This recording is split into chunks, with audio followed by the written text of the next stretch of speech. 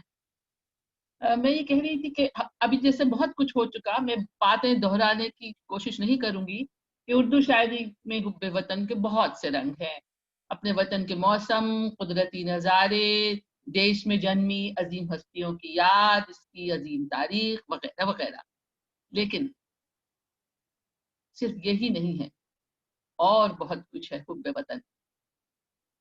لیکن ذرا رکیے، سب سے پہلے فراق کی ایک طویل نظم ہنڈولا یاد آ رہی ہے جس کے ذکر کے بغیر آگے بڑھنے کو دل نہیں جا رہا۔ ہنڈولا بہت مشہور نظم ہے فراق گورکھپوری کی۔